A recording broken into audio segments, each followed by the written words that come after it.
Olá pessoal, professor Fabiano aqui e estamos de volta para mais um vídeo da nossa série Revit Map Hidrossanitário. No vídeo de hoje, a gente vai sair um pouco do ambiente do Revit e vai entrar na parte de cálculo e dimensionamento real das instalações hidráulicas, tudo com base na nossa norma NBR 5626.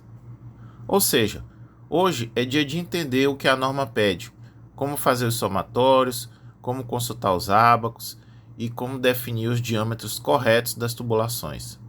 Se você está aqui só pelo conteúdo do Revit em si, recomendo ver os vídeos anteriores e já adianto que na aula 7 a gente volta para o modelo e aplica tudo isso na prática. Então aproveita, já deixa o like, se inscreve no canal e bora entender de vez como dimensionar uma instalação hidráulica residencial com base na norma. A etapa inicial do dimensionamento é o cálculo do reservatório. E para isso a gente precisa conhecer alguns fatores básicos. O primeiro deles é a taxa de ocupação do imóvel, que nada mais é do que a quantidade estimada de pessoas que usam a edificação.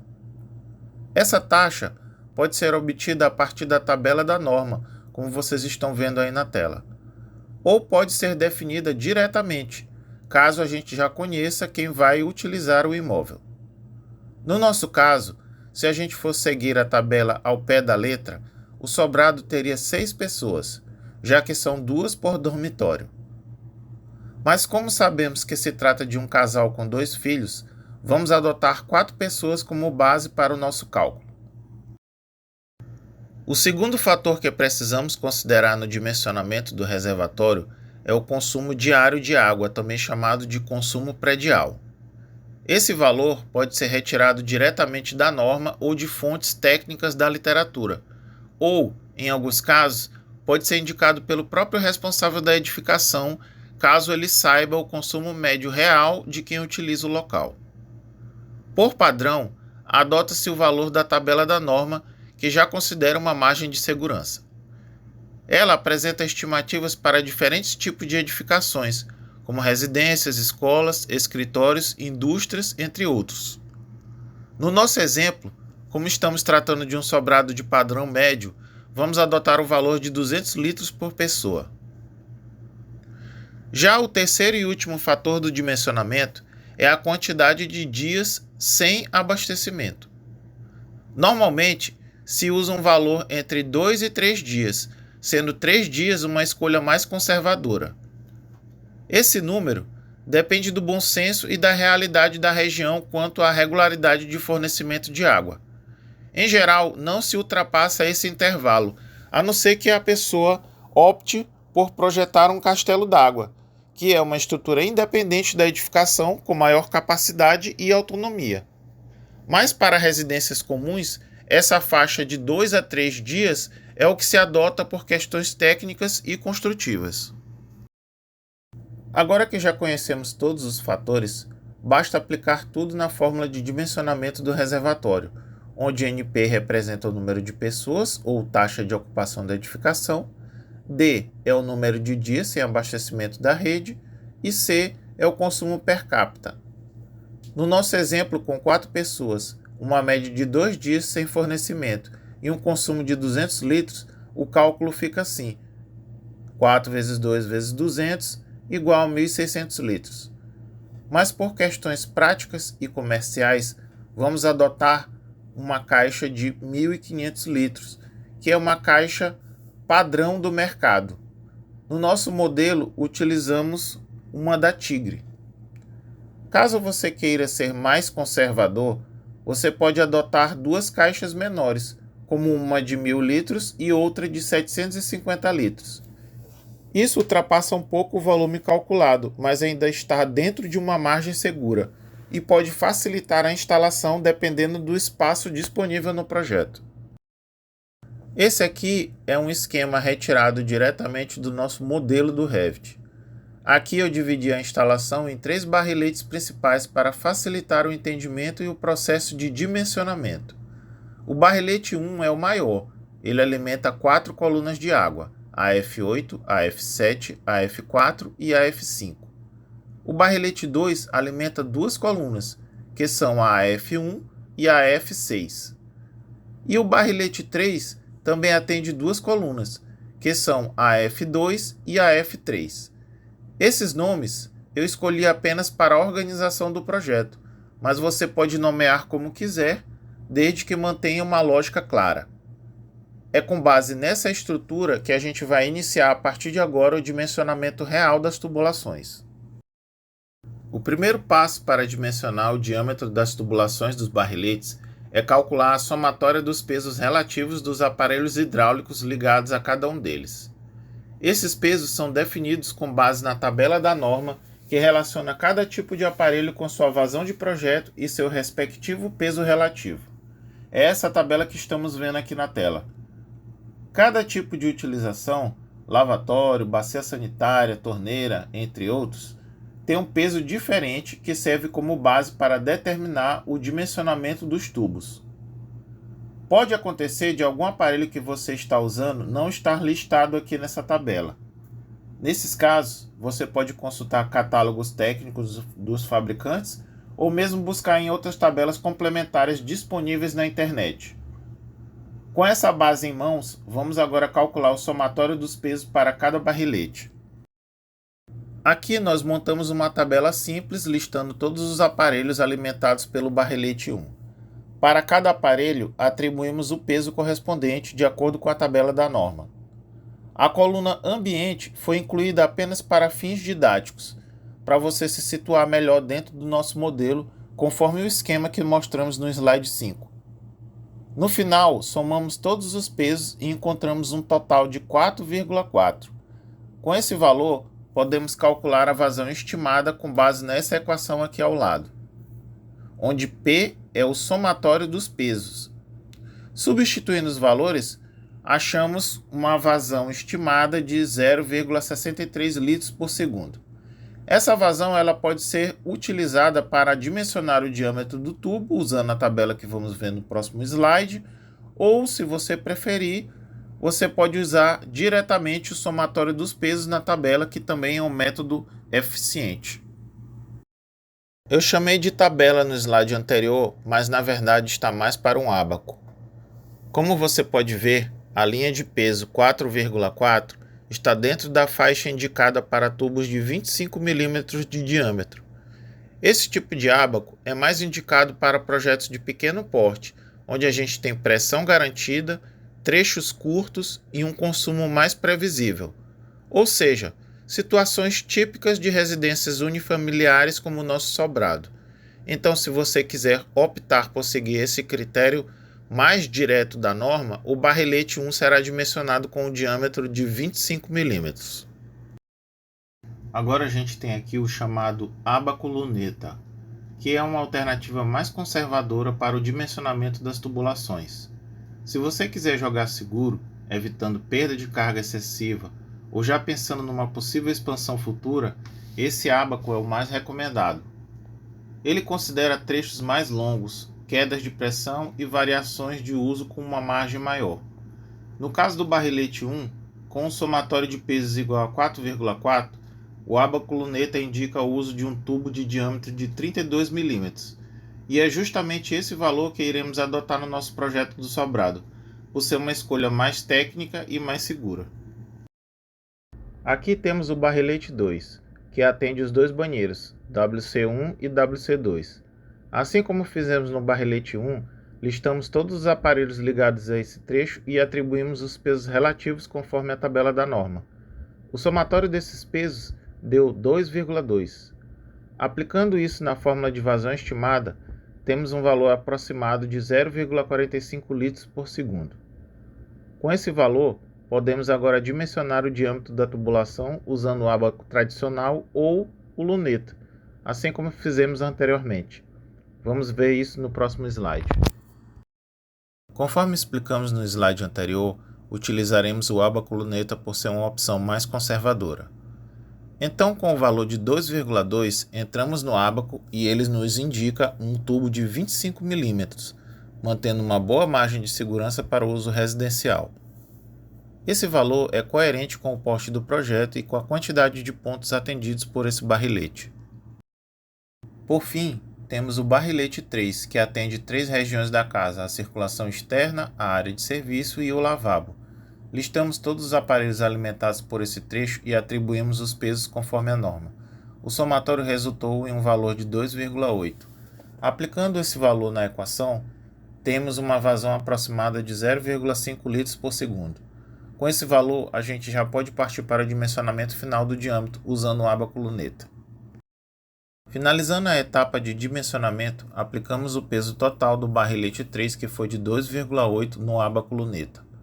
Como você pode ver, esse valor também indica o uso de um tubo de 25 mm de diâmetro. Com isso, temos os seguintes resultados para os nossos 3 barriletes: barrilete 1, 32 mm, barrilete 2, 25 mm, barrilete 3, 25 mm. Todos os valores foram definidos com base em critérios normativos e adotando uma abordagem conservadora, ideal para garantir um bom desempenho e evitar problemas de pressão nos trechos mais longos. Para não sermos redundantes e garantir uma aula mais objetiva, vamos dimensionar apenas o barrilete 1, já que o procedimento é exatamente o mesmo para os outros dois. Antes de montar a tabela de dimensionamento, a gente precisa conhecer os comprimentos reais das tubulações. E o que vamos fazer é o seguinte: primeiro vamos definir os trechos de tubulações. Normalmente se usa um número ou uma letra para cada nó. Alguns trechos muito curtos ou sem impacto relevante eu nem numerei. Em seguida, vamos medir os tubos no modelo. Isso pode ser feito diretamente nas plantas baixas, elevações ou criando cortes temporários só para obter as medidas. Depois, vamos separar os isométricos por coluna. Nesse exemplo, eu preparei um isométrico para a coluna AF8 e outro para a AF7. Vamos anotar as medidas dos tubos direto nesses isométricos. Dá para fazer isso usando o 3D do Revit, ocultando os elementos hidrossanitários e o vínculo de arquitetura. Depois é só dar um print e colar isso no PowerPoint e colocar os textos com as medidas. Por fim, vamos também inserir os tags dos aparelhos no isométrico. Por exemplo, BS para bacia sanitária, DH para ducha higiênica e assim por diante. Aqui seguimos o mesmo esquema do slide anterior, mas agora focando nas colunas AF4 e AF5. Essas colunas também fazem parte do barrilete 1 e, como você pode ver, todos os trechos foram numerados e tiveram seus comprimentos reais identificados. As medições foram feitas diretamente no modelo, seja em planta, elevação ou cortes temporários. Como mencionado antes, alguns trechos muito pequenos ou sem impacto direto eu preferi nem numerar. Também inserimos os tags dos aparelhos, como pia para pia de cozinha, TJ para torneira de jardim e FT para filtro. Com esse levantamento feito, agora sim estamos prontos para montar nossa tabela de dimensionamento. Como mencionamos anteriormente, o barrilete 1 possui 4 colunas de água, a F4, a F5, a F7 e a F8. Mas para o nosso exemplo de dimensionamento, vamos trabalhar apenas com a coluna AF8 para facilitar o entendimento sem repetir o processo. O primeiro passo é preencher a tabela de dimensionamento com os comprimentos reais do tubo do projeto. Esses valores foram obtidos diretamente no modelo, conforme vimos nos isométricos anteriores. Em seguida, precisamos calcular o comprimento equivalente das conexões. E para isso, vamos usar a tabela de perdas localizadas que aparece logo no slide em sequência. Essa etapa é fundamental para mostrar o comprimento total equivalente de cada trecho e, assim, calcular a perda de carga corretamente. Essa aqui é a tabela de perdas localizadas, também conhecida como comprimento equivalente de conexões.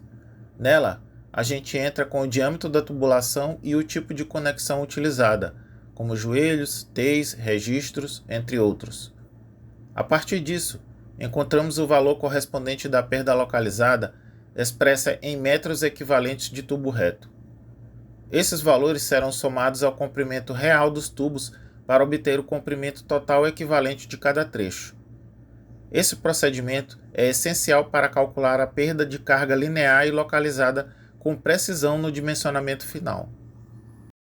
Agora sim começamos a montar a nossa tabela de dimensionamento.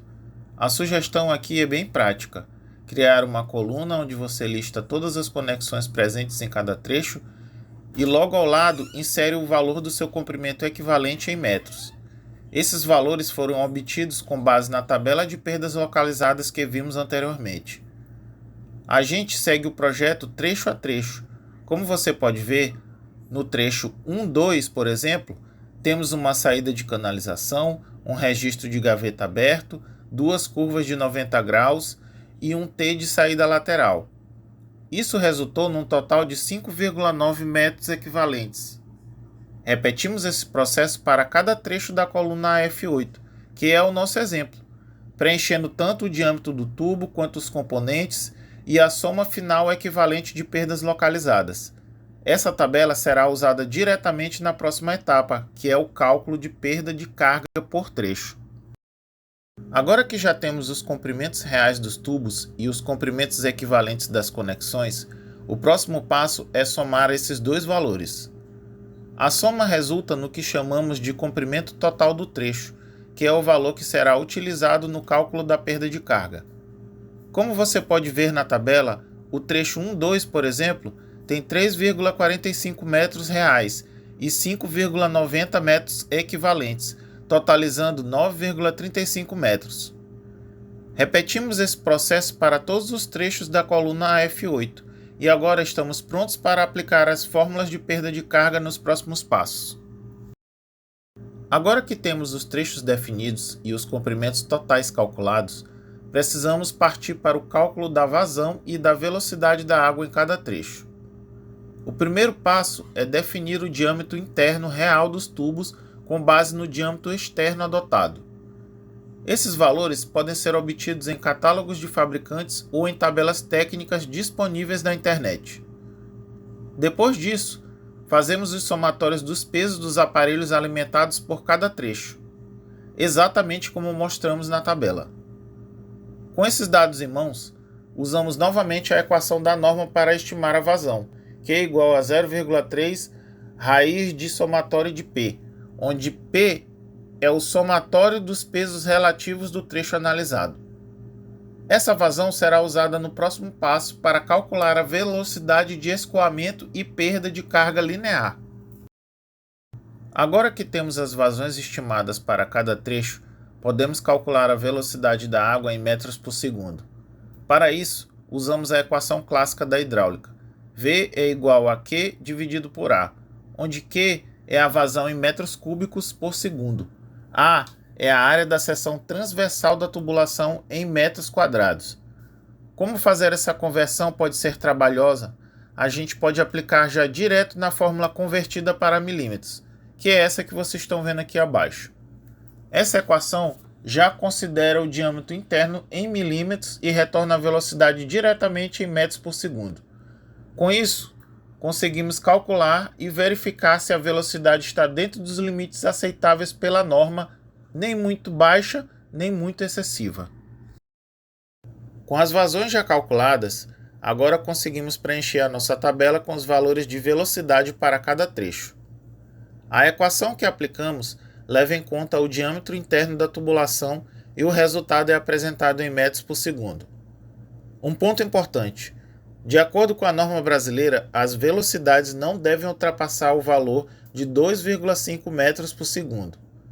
Esse limite existe para evitar ruídos excessivos, golpes de ariete, desgaste prematuro das tubulações e aumento desnecessário das perdas de carga. No nosso exemplo, todas as velocidades estão dentro da faixa aceitável, o que indica que o dimensionamento está adequado até aqui.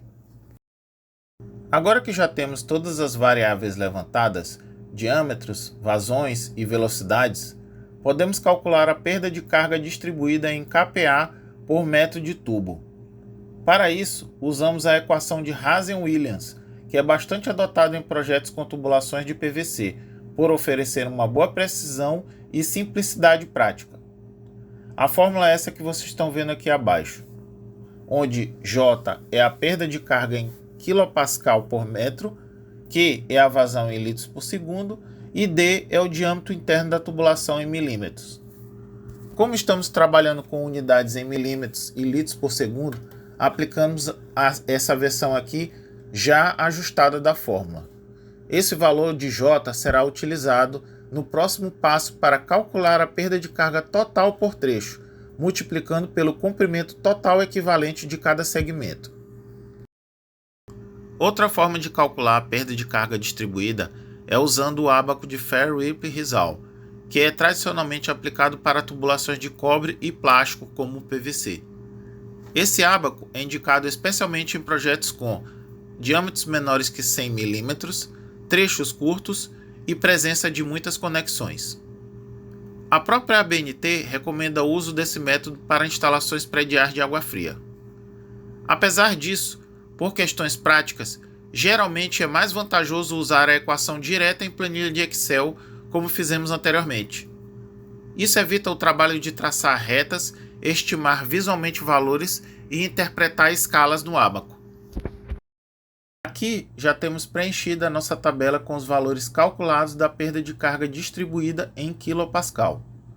Agora, o próximo passo é simples. Basta multiplicar o valor da perda unitária pelo comprimento total do trecho. Com isso, a gente obtém a perda de carga total para cada trecho de instalação. Esse valor será essencial para verificar se, ao longo do caminho, a pressão final nos pontos de utilização ainda atendem aos limites mínimos exigidos pela norma, principalmente nos pontos mais distantes ou mais elevados. Ou seja, a conta fecha aqui e o projeto pode ser validado com base nas perdas totais e na disponibilidade de pressão da rede.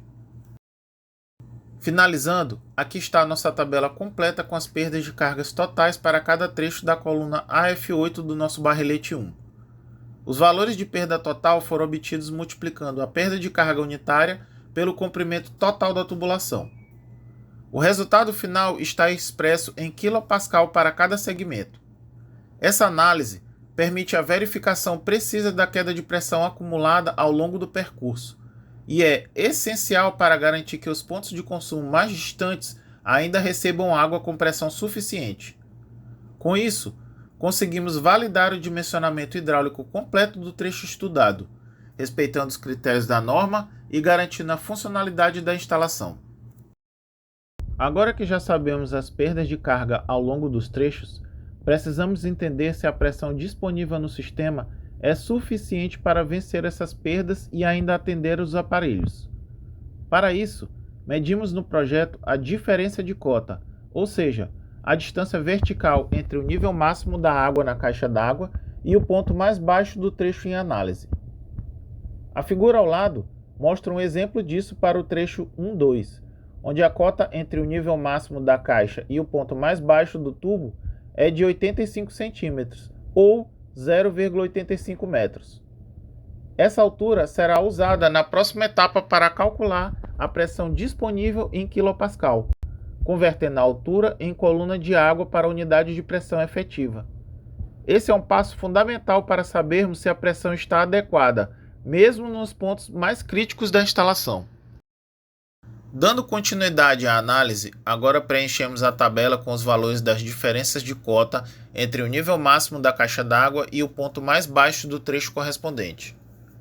Note que os trechos 1.2, 2.3 e 3.4, por estarem mais próximos da caixa, apresentam uma diferença de cota menor, de 0,85 metros. Já os trechos 4.5 até 10.11, que se encontram nos pavimentos inferiores, têm diferenças que variam entre 2,85 metros e 3,65 metros. Essa diferença será fundamental na próxima etapa, onde, convertida em pressão disponível, nos permitirá comparar com a perda total e, assim, verificar se a instalação está dentro dos limites mínimos exigidos pela norma. Agora que já conhecemos as diferenças de cota para cada trecho, podemos calcular a pressão disponível, ou seja, a pressão fornecida apenas pela gravidade. Basta aplicar a fórmula pressão igual a altura vezes 9,81, que é a aceleração da gravidade. Os valores estão expressos em kPa. Por exemplo, para um trecho com 0,85 metros de desnível, temos uma pressão disponível de 8,34 kPa. Já em trechos com cerca de 3,65 metros, temos 35,81 kPa, que é um valor bem mais confortável. A partir daqui, conseguimos fazer a análise comparativa entre a pressão disponível e a perda de carga total, para verificar se há pressão suficiente para abastecer os aparelhos com eficiência. Agora que temos as perdas de cargas totais e a pressão disponível em cada trecho, conseguimos calcular a pressão residual, que é a diferença entre a pressão disponível e a perda de carga total. Por exemplo, no trecho 1-2, temos uma pressão disponível de 8,34 e uma perda de carga de 3,84, resultando numa pressão residual de 4,5 kPa. Essa pressão ela deve ser verificada com os valores mínimos requeridos. Isso nos leva à etapa final, a análise crítica da tabela para saber se está dentro ou fora da norma, e, se necessário, adotar soluções como recalibrar diâmetros ou elevar o reservatório. Agora que conhecemos a pressão residual em cada trecho, precisamos compará-la com a pressão mínima necessária para o funcionamento adequado dos aparelhos, conforme definido pela norma ou por catálogos de fabricantes. A tabela à direita traz um resumo com os valores mínimos recomendados em kPa. Por exemplo, uma ducha higiênica exige no mínimo 20 kPa. Já um purificador de água funciona com apenas 5 kPa. Esses valores são indispensáveis para fazer a verificação final, garantindo que a instalação hidráulica atenda às necessidades de uso, sem ruídos, sem subpressão e com funcionamento eficiente. Pronto! Agora é só comparar a pressão residual em cada ponto com a pressão mínima requerida. Se a pressão residual for maior ou igual à requerida, está tudo certo. Caso fique abaixo, vale a pena revisar o trecho. Pode ser que uma curva a mais, um joelho mal colocado ou até um diâmetro subdimensionado esteja comprometendo o desempenho da instalação. Nesse exemplo do nosso sobrado, todas as colunas atenderam os critérios, com destaque para o barrelete 1, que ficou com diâmetro de 32 mm, e os demais com 25 mm. Isso mostra que o dimensionamento está seguro, eficiente e de acordo com a norma.